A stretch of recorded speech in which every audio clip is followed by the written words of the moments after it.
France Inter, Léa Salamé, Nicolas Demorand, le 7-10. Et avec Léa Salamé, nous recevons ce matin dans le grand entretien un philologue et philosophe. Il publie Entre les lignes sur les traces de l'esprit européen chez Albin Michel et vous pourrez dialoguer avec lui au 01 45 24 7000 et sur l'appli de France Inter. Heinz Wiesmann, bonjour. Bonjour. Bonjour. Et bienvenue à ce micro. Vous êtes né en Allemagne, vous avez fait une grande carrière universitaire en France, directeur d'études à l'EHESS. Vous avez formé des générations d'étudiants, je vais citer Luc Ferry, Pierre-Henri Tavoyot, qui restent éblouis par vos cours. Vous êtes un grand spécialiste des langues, à la fois le français, l'allemand, mais aussi le grec, le latin, et vous publiez donc Lire entre les lignes sur les traces de l'esprit européen. Ce livre, c'est une mine de savoir. Vous y avez réuni des textes écrits au fil des années sur des sujets très divers. Il y est question de Kant, de Nietzsche, d'Heidegger, d'Homère, mais aussi du couple franco-allemand, d'Astérix, dont on découvre qu'il a été un grand succès en Allemagne, un succès peut-être politique, et de ce vaste projet qu'est l'Europe. Ce livre, c'est une sorte d'autoportrait intellectuel et une tentative de définition de ce qu'est l'esprit européen. Qu'est-ce que l'esprit européen, Heinz Wiesmann ? Il faut le dire en un mot, c'est l'esprit de séparation. Ça vient du verbe grec kriden, qui est à l'origine de crise et de critique. L'Europe, c'est l'esprit critique, tourné en un premier temps contre elle-même. Dans l'histoire des civilisations, c'est la seule que je connaisse qui s'identifie avec quelque chose qui est une rupture d'avec soi. Et les différentes formes que historiquement reprend cette rupture, c'est ça la vérité de l'Europe, et pas une identité durable, une tradition maintenue, quelque chose comme une continuité. Et c'est pour ça que l'Europe gêne dans le monde, parce que elle comporte une injonction de vérification critique de ce qu'on est ou de ce qu'on veut être. Et la meilleure, pour finir, pour la meilleure incarnation de l'esprit européen, c'est la science moderne. Dans la science moderne, on ne campe pas sur l'acquis. La science moderne rompt systématiquement, de façon critique, avec ce qu'elle sait pour découvrir des choses qu'elle ne sait pas encore. Or, ça éveille toutes les résistances. Ça provoque même du terrorisme. On va en parler, on va parler de tout ça. Vous allez nous expliquer pourquoi l'Europe gêne le monde, pourquoi cet esprit de séparation, cet esprit de contradiction gêne le monde. Cette séparation dont vous parlez, qui est à l'origine de l'Europe, elle vient même mythologiquement de la princesse Europe, qui a été arrachée par Zeus, princesse phénicienne, qui a été, c'est-à-dire l'actuel Liban, qui a été arrachée par Zeus et qui a fait l'Europe. C'est ce que vous racontez aussi dans le livre. Parce que très souvent, les mythes fournissent une clé pour comprendre le présent que l'on vit et qui peut être inédit. Or que des habitants du minuscule promontoire de l'immense continent asiatique se sentent soudain séparés de l'Asie, eh bien ça demandait une explication. Et à l'époque où les mythes fournissaient les explications, on a imaginé que Zeus, transformé en taureau, a enlevé une princesse asiatique phénicienne dont la sœur Asie et l'autre sœur, Libye, c'est l'Afrique pour l'époque, reste sur place. Et du coup, dans l'île de Crète, Zeus engendre les premiers Européens. Et là, il y a un vaste programme de séparation qui commence dans une île. Et dès les premières lignes de ce livre, vous écrivez « Devant nous, l'Europe », comme si l'idée européenne était un mouvement, qu'elle n'était pas acquise, mais toujours à construire, qu'elle n'était pas qu'un passé, mais aussi et peut-être surtout un avenir. En clair, que l'Europe n'est surtout pas un musée. Exactement. Il y a des réalités européennes qui, historiquement, se sont concrétisées. Pendant très longtemps, l'Europe s'appelait pas l'Europe, par exemple. S'appelait chrétienté, s'appelait Occident. Encore aujourd'hui, on l'appelle Occident pour la dénigrer. Et donc, ces différentes réalisations de l'esprit européen ne sont pas l'Europe. Les 1000 cathédrales sont des réalités européennes, mais l'esprit européen peut très bien en être absent. Et c'est ça le Vous problème de n'aimez pas l'Europe. vous n'aimez pas la caricature. L'Europe, c'est les 1000 cathédrales, ce cliché dont vous parlez dans Voilà. le livre. Vous dites non, il y a rien de figé dans l'idée européenne. C'est quelque chose qui est en perpétuel mouvement, Exact. mouvement vers l'avenir, mouvement contre lui-même. Et ce n'est pas l'esprit européen ne se vit pas dans le passé. C'est Exactement. intéressant à l'aune de nos débats aujourd'hui de se dire que Mais l'esprit européen, non, ce n'est pas regarder en permanence dans le passé. l'esprit européen est peut-être la plus puissante injonction à ne pas camper sur une identité immuable. Et surtout de ne pas se replier sur un passé qui reste éternellement la prison du présent. L'Europe, c'est la renaissance. Le mot qui dit le mieux ce qu'est l'Europe, c'est que chaque fois qu'elle s'épuise, parce qu'elle s'épuise, elle renaît sous une autre forme. Et pourtant, vous dites aussi, elle peut s'éteindre. L'idée Le risque européenne est là. peut s'éteindre. C'est-à-dire qu'il peut y arriver un moment où les menaces sont telles qu'elle ne pourra pas renaître et qu'elle peut s'éteindre. Vous trouvez que le risque est là? Le risque est là, mais je dirais même dans les mouvements qui traversent ce qu'on appelle l'Europe aujourd'hui, à savoir les populismes qui, en démocratie, prônent de certaine manière une stabilité retrouvée et qui appartient en principe au passé chaque fois. Hein, c'est l'identité d'une nation, d'un peuple, etc. Ce syndrome-là est mortifère pour l'Europe, parce que l'Europe, justement, tranche chaque fois pour se séparer de cette espèce de tentation de rester pareil, de ne pas changer. Et dans un monde dans lequel le changement est devenu le mot d'ordre absolu de l'économie, de la culture, etc., on peut comprendre que des gens cherchent à s'agripper à un passé qui perdure. Et bien c'est ça la mort de l'Europe, le passé qui perdure. Tandis que le passé repris, transformé, enfin en deux mots, les Italiens du XVe siècle ne voulaient pas redevenir des Romains, ne voulaient pas jouer aux Grecs. Ils se sont emparés de ce... C'est un legs historique, une sorte d'héritage, pour le refaçonner. Et à partir du XVIe siècle, naît une nouvelle Europe autour de la science. Et c'est la Renaissance Et c'est italienne la qui n'est Renaissance. pas la répétition des Romains et des Grecs, qui est une nouvelle, qui est une manière de digérer le passé, mais de l'amener vers Voilà. quelque chose d'autre. Je dis toujours que les Grecs avaient cette particularité qu'ils donnaient à leur fils le nom du grand-père. C'est reculer pour mieux sauter. Car le problème pour le fils, c'est le père. Le père qui pèse sur lui, qui risque de l'empêcher de s'épanouir. Et du coup, alors symboliquement, Aristote, c'est son grand-père qui s'appelait Aristote, pas son père. J'ai toujours trouvé ça extrêmement touchant, que les grands problèmes historiques, idéologiques, peuvent s'inscrire dans les gestes tout simples de la vie ordinaire, de la manière dont on gère la vie familiale. Soudain, on a sous les yeux un principe qu'on peut ensuite essayer d'extraire pour le formuler. Heinz Wiesmann, vous qui êtes né à Berlin en 1935, qui avez fui Berlin à la fin de la Seconde Guerre mondiale avant d'obtenir une bourse pour étudier la philosophie en France à la fin des années 50, vous qui êtes un grand esprit européen, qui incarnait cette idée européenne, que ressentez-vous quand vous voyez les jeunes générations se désintéresser peut-être de l'Europe ou du couple franco-allemand, se replier sur la nation, sur le chez-soi? Ça suscite quel type de commentaires chez vous? C'est un mouvement paradoxal parce que d'un côté, cette jeunesse est entraînée par l'accélération et la multiplication des satisfactions rapides et faciles. Et d'un autre côté, pris de vertige par cela, ils vont se replier sur quelque chose qu'ils espèrent plus solide, plus durable, moins changeant. J'étais à Rotterdam récemment dans une entreprise de jeux vidéo et au-dessus de la porte d'entrée, on pouvait lire « Fast, Easy, Fun ». Et ça, c'est les mots d'ordre qui à la fois séduisent et effraient la jeunesse d'aujourd'hui. Rapide, facile et divertissant. Et vous, ils vous font peur, ces trois mots? Beaucoup. Rapide, facile et divertissant?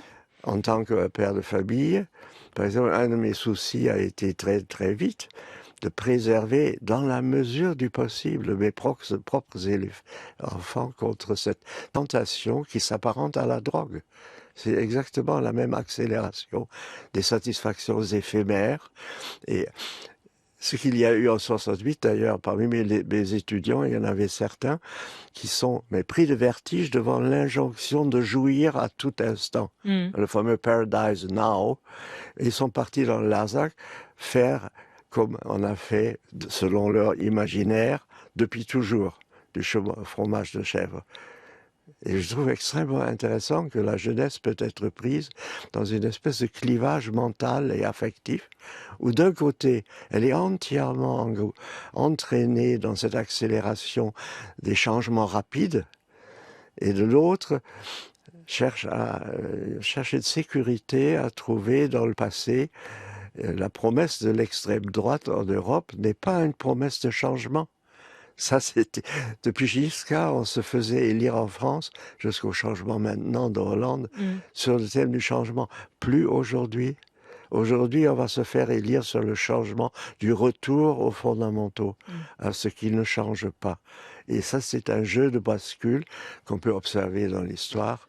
Il y a d'autres exemples. Sur ce plaisir immédiat de la jeunesse qui veut fun, fast et easy, vous racontez que votre fils, notamment, je veux dire, le problème de l'exigence face à un texte qui, au début, est compliqué. Racontez-nous votre fils face au frère Karamazov de Dostoïevski qui vient vous dire « Il se passe rien, je m'ennuie ». Oui. Il m'avait, parce que je crois beaucoup dans l'ordre de l'éducation au mimétisme. Même pour les professeurs d'école, je crois que plutôt que de pratiquer l'injonction, le raisonnement, l'explication, tout ça est tout à fait honorable. Le premier geste pédagogique est un geste qui incite à imiter. Et pour cela, il faut être séduisant. Les parents ont une tâche terrible. Ils doivent séduire leurs enfants pour que les enfants aient envie de leur ressembler. Or, dans mon cas, cette histoire, qui vaut ce qu'elle vaut, mais mon fils, il devait avoir 13 ans, je pense. Il arrive avec un gros volume et il se trouve que c'était les frères Karamazov, parce qu'il avait vu que je lisais ça régulièrement à l'écart du bois de la famille. Et il dit, j'ai lu, je sais pas, 30 pages, mais papa, je ne comprends pas, il ne s'y passe rien. Alors j'ai dit, mon pauvre, c'est peut-être vrai, mais si tu veux savoir pourquoi ça m'intéresse quand même, t'es condamné à lire. Jusqu'au bout. Sinon, tu sauras jamais. Alors, tu as le choix. Tu peux te désintéresser de ça, c'est pas le problème. Mais si tu veux si tu veux vivre dans le même monde que moi, tu dois m'emboîter le pas et lire. Alors le pauvre, il a continué à lire, et, je sais pas, 90 pages. Il revient, il me dit, papa, il ne s'y passe toujours rien, mais ça commence à m'intéresser. Et je ne sais pas pourquoi. Ouais. Ça, c'est le mystère de la littérature, le mystère de la culture. Ça fascine, alors que c'est laborieux au départ, et ça fascine, on ne sait pas trop pourquoi. Une question sur l'application de France Inter, elle vous est posée par Pauline. Vous ne parlez pas de guerre à venir dans l'Europe, alors que nos politiques n'arrêtent pas de dire qu'elle va arriver. Va-t-on y échapper ? La guerre qui est de retour sur le continent européen. On a évoqué tout à l'heure la haine et l'appréhension que suscite dans le monde des grandes traditions, l'esprit européen. L'Europe est maintenant en butte à une hostilité mondiale qui est à la mesure de son succès mondial, puisque l'Europe s'est mondialisée. Les États-Unis sont largement de l'Europe. Et on ne peut pas dire que l'Europe soit simplement la France, l'Allemagne, le Danemark et la Suisse. L'Europe, son principe, c'est mondialiser. Et cette mondialisation heurte de plein fouet de grandes civilisations antiques. Je prends juste l'exemple de la Chine. J'ai un peu enseigné en Chine. C'est saisissant. Vous entrez dans une pharmacie chinoise. Sur le mur de gauche, vous avez les médecines traditionnelles. Or, une médecine traditionnelle doit sa valeur, la reconnaissance qu'on lui vaut, du fait qu'elle n'a jamais changé, qu'elle est dans l'expérience d'une répétition qui est réussie. Et sur le mur d'en face, vous avez toute la pharmacopée européenne, c'est-à-dire élaborée par la science dans l'esprit d'une amélioration de l'effet produit par le médicament. Et quand vous rentrez dans cette pharmacie, vous êtes dans la schizophrénie chinoise. Vous avez... Et ils préfèrent quoi, la pharmacopée chinoise ou l'occidentale? Ils basculent de l'un à l'autre parce que ils ont l'empire, c'est le parti communiste, ça n'a rien à voir avec le communisme, c'est l'empire traditionnel, rien ne change. C'est un immobilisme total. Et dans les zones franches, on produit sur le mode européen de la nouveauté, des colifichets qu'ils nous vendent, etc., avec autant d'adresses qu'ils répriment de l'autre côté. Et les Chinois pragmatiques, pour l'instant, tant que le PIB ne descend pas au-dessous de 5%, c'est ce qu'ils me disent, eh ben, ça tient parce qu'on trouve notre avantage. Dans les deux. Dans les deux. Or, ils sont hostiles à l'esprit européen. Ils empruntent sur un mur de leur pharmacie, mais ils ne suivent pas l'Europe dans leur manière de concevoir la Chine à venir. Or, vous allez dans les pays arabes, c'est strictement pareil. Pourquoi Poutine et les mollahs s'entendent comme cul et chemise? Parce qu'ils ont le même rapport au passé incantatoire, un passé invoqué parfois comme un mythe. Mais c'est le maintien d'une tradition contre la dépravation. Et la dépravation, c'est l'Europe, en tout cas l'Occident. Voilà. Vous avez des pages très intéressantes et très drôles sur les malentendus entre les Allemands et les Français. Vous écrivez par exemple, les Allemands ne comprennent pas pourquoi les Français taillent les arbres, ce qui est pour eux un geste cruel qui va à l'encontre de la nature. Bref, ils ne comprennent pas ce qu'on peut appeler le refoulement de notre barbarie naturelle. Les Allemands pensent qu'être authentique, c'est manifester ses sentiments, c'est laisser l'arbre pousser, alors que nous, les Français, on réprime nos sentiments et on taille les arbres. On l'a dans deux mots. Les langues sont extraordinaires si on cherche des explications. Les Allemands ont opté à partir du XVIIIe siècle, et c'était en réponse à Rousseau, en gros, qui était ni français ni allemand. Il venait de nulle part, d'une certaine manière, le Genevois. Ouais, les Allemands, la Suisse, c'est un peu nulle part. Ils ont opté pour cultura, culture, à partir de l'idée que colo en latin signifie prendre soin d'une plante. Et donc, le soin que les Allemands prennent de la végétation, de la forêt, dans l'imaginaire, parfois ils sont même en train de faire le contraire de ce qu'ils veulent faire, tranche avec la notion de civilisation. Les Français, au XVIIIe siècle, c'est Mirabeau l'Ancien, le père du fameux Mirabeau des États généraux, qui avait écrit un immense ouvrage intitulé L'ami des hommes, dans lequel il explique que la culture, c'est pas la bonne solution, parce qu'elle cultive aussi les instincts violents, alors que la civilisation de civisme, le citoyen, c'est la répression de la nature, et la France doit suivre ce chemin qui est essentiellement incarné par les femmes. Et là, on tient un truc. Parce qu'il a écrit une chose qui s'appelle L'ami des femmes. C'est inachevé, que j'ai déterré à la suite de Benveniste, où il dit, oui, les femmes, en imposant aux hommes de baisser le ton, c'est ce qu'on appelle le bon ton en français. Le bon ton, c'est savoir converser sans élever la voix. Eh bien, là, on a à l'égard de la nature et dans les salons à l'égard des convives, exactement le même geste de retenue qui est de bon aloi. Et les Allemands, à un certain moment, quand ils étaient tout à fait avertis, essayaient d'imiter les Français. Humboldt, le grand historien des langues, par exemple, avait créé une association d'apprentissage de la conversation. Parce qu'en allemand, le mot de la fin tranche. On n'est pas capable de converser parce qu'il faut se laisser interrompre et donc avoir une voix un peu douce. Enfin, je pourrais pendant une heure vous décrire ce truc et tout ça s'incarne dans le jardin des plantes avec les platanes taillé au cordon. Ouais. L'allemand est une langue où toute conversation est impossible. J'ajouterais que l'allemand est une langue qui tente au monologue. C'est ce que vous écrivez, Heinz Wiesmann. Il y a une chose qui marche très bien entre la France et l'Allemagne, c'est Astérix, que je mentionnais tout à l'heure. On est très amusé de découvrir dans votre livre qu'Astérix a été un immense succès outre-Rhin. Je vous cite, 120 millions d'exemplaires des albums d'Astérix se sont vendus en Allemagne. Il n'est sans doute pas exagéré d'affirmer qu'Astérix a joué un rôle essentiel dans le processus de réconciliation initié sur le plan politique par le général de Gaulle et le chancelier Konrad Adenauer. Donc Astérix c'est un des moteurs du couple franco-allemand. Vous dites qu'il paraît si familier et si sympathique aux Allemands, historiquement fédéralistes et régionalistes. Oui, c'est ça. C'est l'opposition de ces Gaulois retranchés dans leur village à l'égard de l'Empire romain a été immédiatement interprétée comme la résistance des petites villes de l'Allemagne et de l'Ouest à l'égard de l'Union soviétique. Et donc, ça coulait de sources, c'est-à-dire tous les affects, tous les syndromes de la résistance du petit contre le grand, tout ça a été inscrit de manière, et c'est peut-être la grandeur de l'Astérix d'origine, d'avoir inscrit dans quelque chose de mythique qui reste vrai même si on le transpose.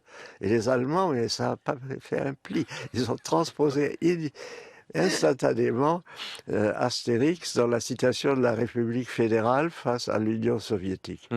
Jean, sur l'application, vous pose deux questions. Quelle langue préférez-vous? C'est la première. Et quelle est la plus facile à apprendre?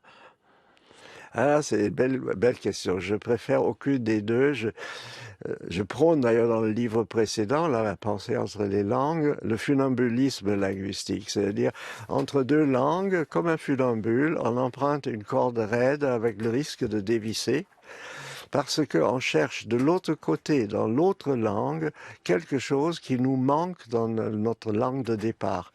Et c'est un va-et-vient incessant.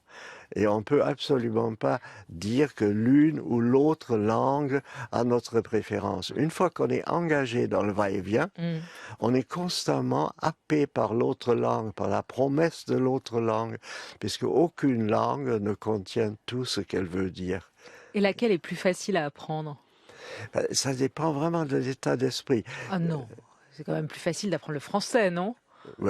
C'est une Française qui parle.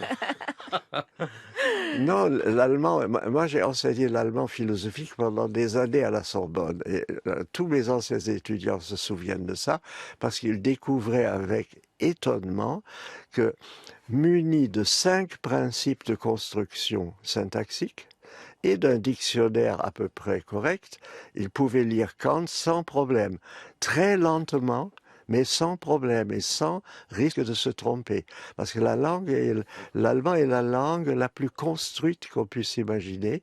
Les règles de construction sont immédiatement assimilables. Le français, est là la particularité qu'on parle comme on dit, à bon entendeur. Le français n'est pas... C'est pour ça que le français est une langue civilisée. C'est une langue de la conversation où on peut surprendre, où on peut faire de mauvaises blagues, où on peut dire des choses sans avoir dit ce qu'on a dit, et on peut donc parler diplomatiquement le français. On est moins construit, quoi. Oui, c'est beaucoup plus fluide, plus ouvert.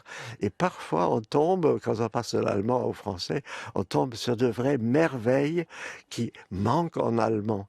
Et donc ça, c'est mon amour du français. Ouais. Mais quand je me meus dans le français, soudain, mais c'est comme la foudre parfois, il y a un mot allemand, une tournure allemande qui vient vous percuter. Qui vient me percuter et qui me... Voilà.